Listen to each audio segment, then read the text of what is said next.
কি অবস্থা সবার? আশা করি সবাই ভালো আছেন। তো আমাদের এখন চলতেছে পেঁয়াজের মৌসুম।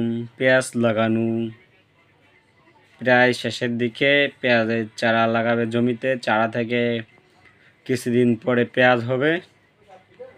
সেই পেঁয়াজ সারা বাংলাদেশে আপনার পাঠানো হবে, অর্থাৎ আমরা কৃষকরা চাষ করতেছি, এটা থেকে আপনার ব্যাপারীদের মাধ্যমে সারা বাংলাদেশে সরবরাহ হবে, ঢাকা শহরে, চট্টগ্রামে, সারা বাংলাদেশে।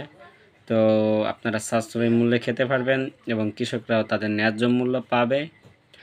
তো পেঁয়াজের দাম যে সিন্ডিকেট হয়, হঠাৎ হঠাৎ দাম বাড়ে, কৃষক থেকে ব্যবসায়ীরা নিয়ে তারা সিন্ডিকেট করে, ওই সিন্ডিকেটগুলো যারা সিন্ডিকেট করে তারা এই পেঁয়াজের দামগুলো মূলত বাড়ায় দেয়।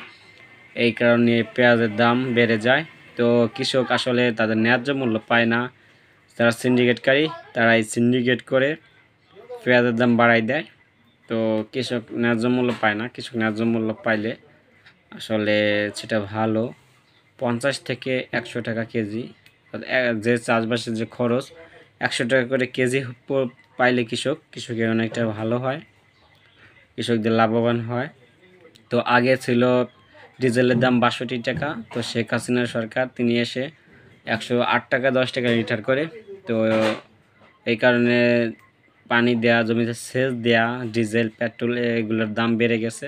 তো খরচও বেড়ে গেছে, আর সার কীটনাশকের দামও বেড়ে গেছে প্রচুর, দ্বিগুণ হারে। তো মজুরিও বেড়ে গেছে। তো মজুরি ছিল আগে সারাদিন 300 থেকে 400 টাকা, আর বর্তমান হয়েছে 600 থেকে 700 টাকা। তো এই কারণে পেঁয়াজের দাম বেড়ে গেছে।